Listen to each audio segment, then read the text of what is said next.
firy verivery evitra eo ampandrinao no mikiry mieritreritra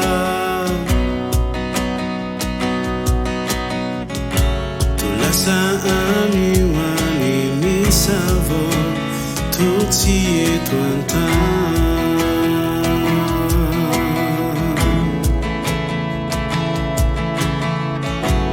vezivezy ny fanahy ka ohatrany osay amerina indray mantatra ilay tontolo afiray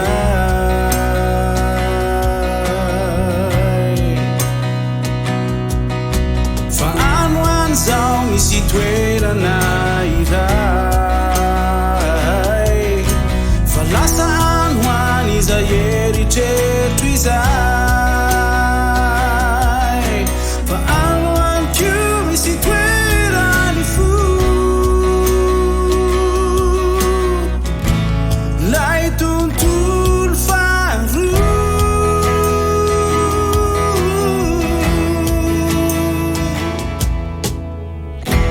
irery anaty trano iray mitany sireny molana maro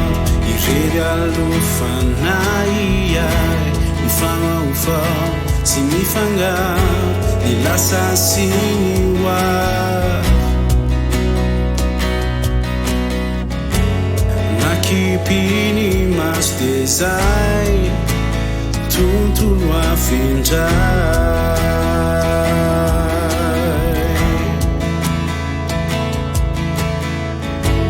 vezivezy ny fanahy ka ohatrany osay amerina indray amantatra ilay tontolo afiray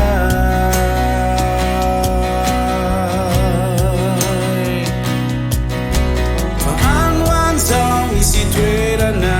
iray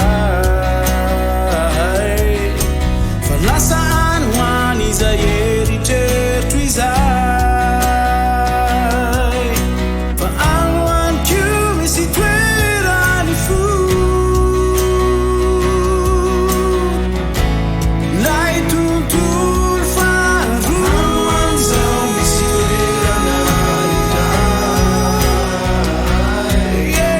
lasa ano any izay eritretro izay fa ano any ko misy toerany fo ka ohatrany osay amerina indray sy nakatra ilay tontolo afiray ka